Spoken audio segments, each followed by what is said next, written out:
a situação de doação de órgãos, a gente sabe que a morte cerebral é decisiva para fazer a doação. Ou seja, o que se entende é que não há mais vida ali. A gente pode comparar com esse caso? É um pouco diferente, porque a doação, a morte cerebral é definida por uma situação onde o cérebro incha em geral, e como a pressão fica muito grande no crânio, porque não tem para onde crescer, a pressão fica maior do que a pressão arterial. Então você tem um stop de fluxo, você não consegue, e aí você sabe que aquilo é uma morte cerebral mesmo. Existe vida naquele tecido cerebral que foi formado de forma incompleta, mas existe. E geralmente isso acontece com a porção mais digamos, fina do cérebro, a córtex cerebral. Então você pode ter o centro respiratório formado, o centro bulbar de controle de pressão arterial formado. Então essa criança pode viver algumas horas.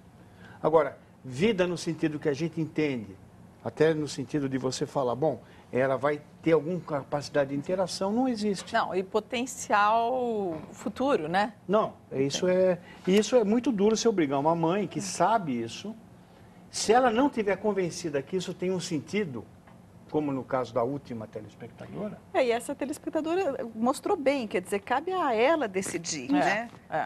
Tem algumas Olha, mudando de assunto agora, de saúde para outras questões aqui. A Fazenda Cruzeiro do Sul, conhecida como a Fazenda Nazista, vai apagar as marcas do passado. A área fica em Paranapanema, no extremo leste do estado de São Paulo.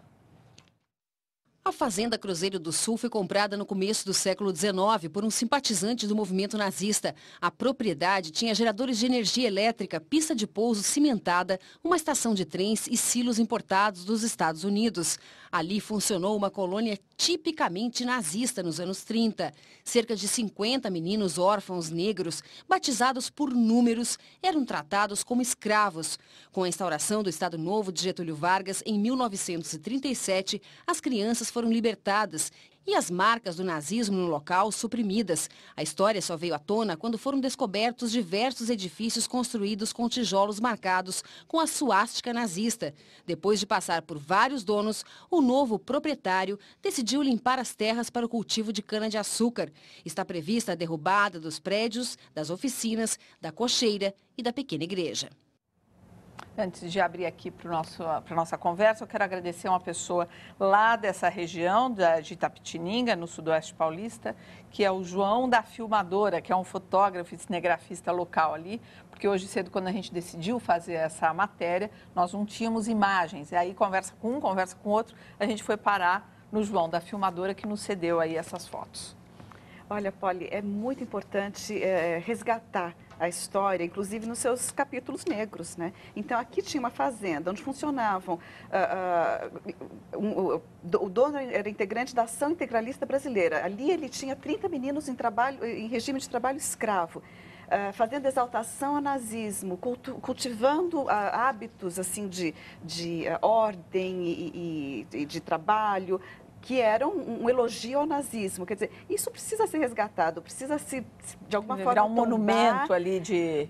Em todos os casos, a história precisa ser resgatada, resguardada e preservada. E aqui, depois tem outra coisa interessante, né? Então, isso, quando veio o período do Estado Novo, Getúlio Vargas, a Ação Integralista Brasileira foi dissolvida e essa fazenda deixou de existir. Agora, o próprio período Vargas tem também seus capítulos negros, né?